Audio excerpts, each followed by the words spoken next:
Halo semuanya, perkenalkan saya Fatir Alkifari. Saya merupakan mahasiswa Institut Syami dengan jurusan perpajakan. Di dalam video ini saya akan menjelaskan beberapa tentang domisili fiskal dalam konteks perpajakan internasional.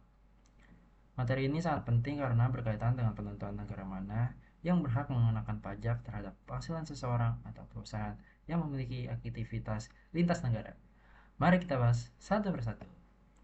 Jadi yang pertama itu ada apa yang dimaksud dengan domisili fiskal dalam konteks perpajakan internasional dan mengapa status domisili fiskal penting dalam menentukan kewajiban pajak seorang atau badan usaha.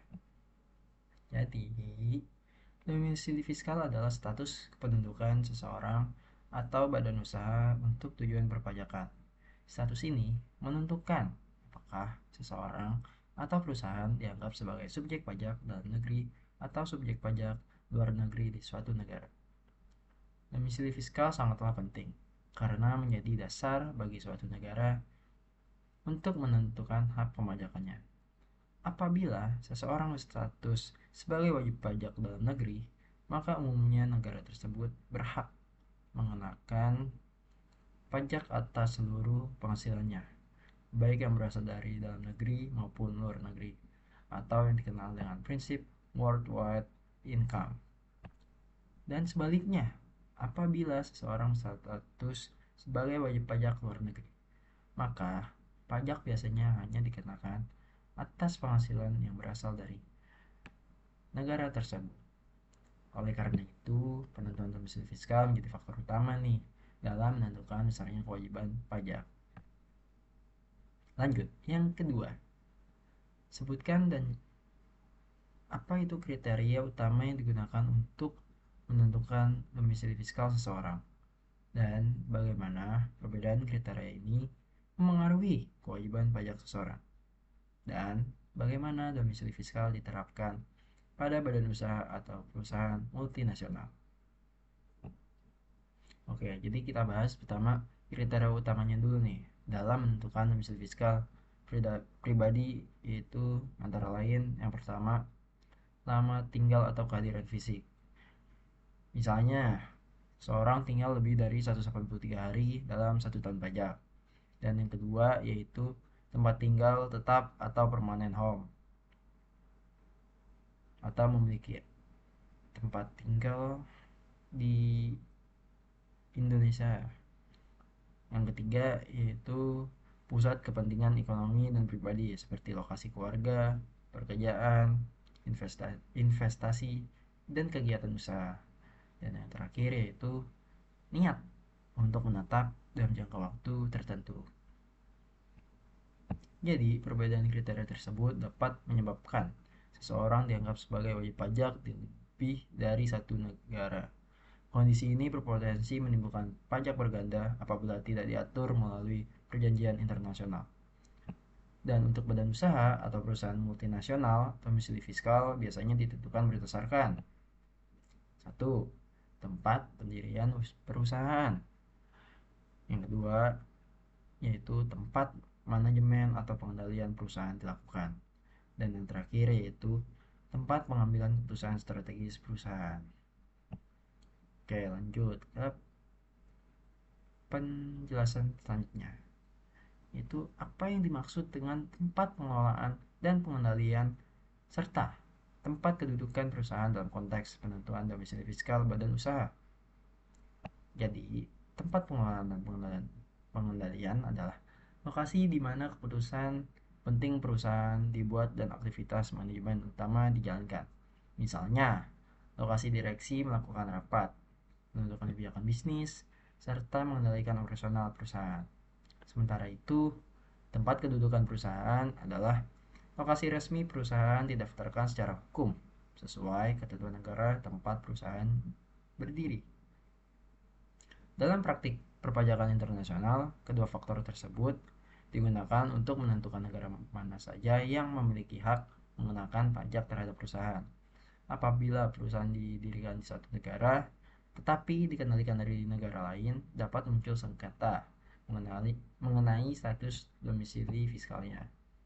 Oke, pertanyaan selanjutnya.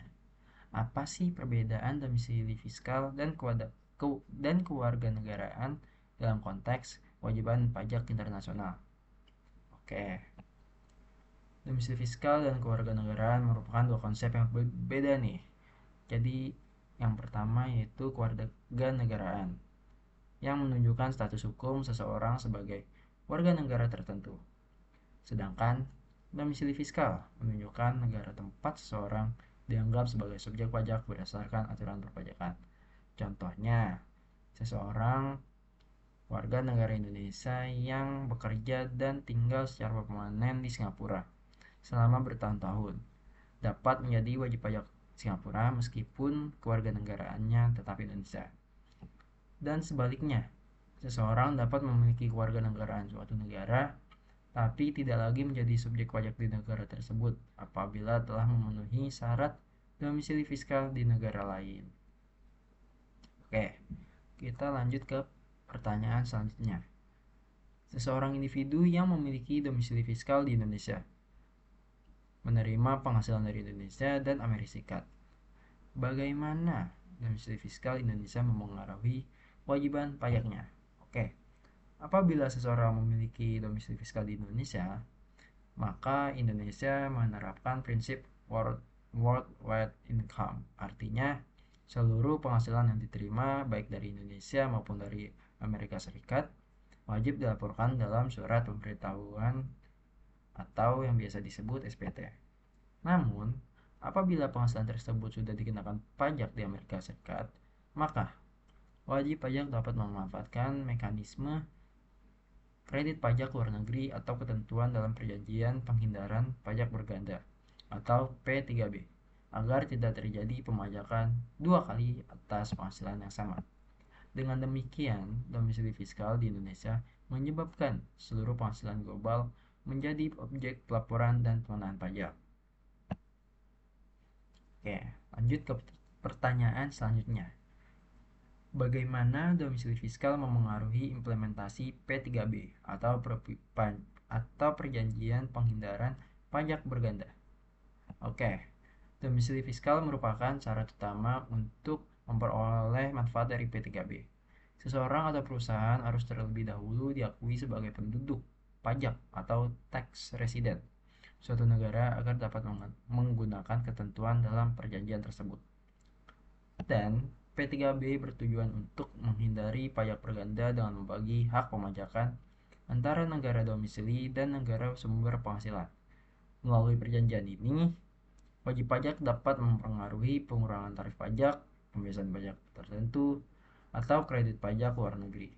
Karena itu, status domisili fiskal sangatlah penting untuk menentukan apakah seseorang berhak untuk memanfaatkan fasilitas yang diberikan oleh P3B. Oke, pertanyaan selanjutnya dan terakhir. Terkadang individu atau perusahaan memindahkan domisili fiskalnya ke negara dengan tarif pajak rendah. Jelaskan konsep penghindaran pajak yang mungkin terjadi dan tantangan yang dihadapi negara. Oke. Fenomena ini dikenal sebagai tax avoidance atau penghindaran pajak melalui perpindahan domisili fiskal. Individu maupun perusahaan dapat memindahkan pusat kegiatan atau struktur usahanya ke negara yang memiliki tarif pajak rendah agar beban pajaknya berkurang. Pada perusahaan multinasional, praktik ini sering dilakukan melalui profit shifting, yaitu memindahkan laba ke yurisdiksi dengan tarif pajak yang lebih rendah, walaupun aktivitas ekonominya tidak sepenuhnya berada di negara tersebut. Dan tantangan yang dihadapi negara itu antara lain, yang pertama, berkurangnya penerimaan pajak. Kedua, sulitnya mengawasi transaksi lintas negara. Ketiga, penyalahgunaan perjanjian pajak internasional.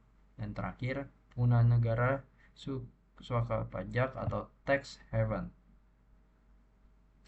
Untuk mengatasi masalah tersebut, banyak negara bekerja sama melalui OECD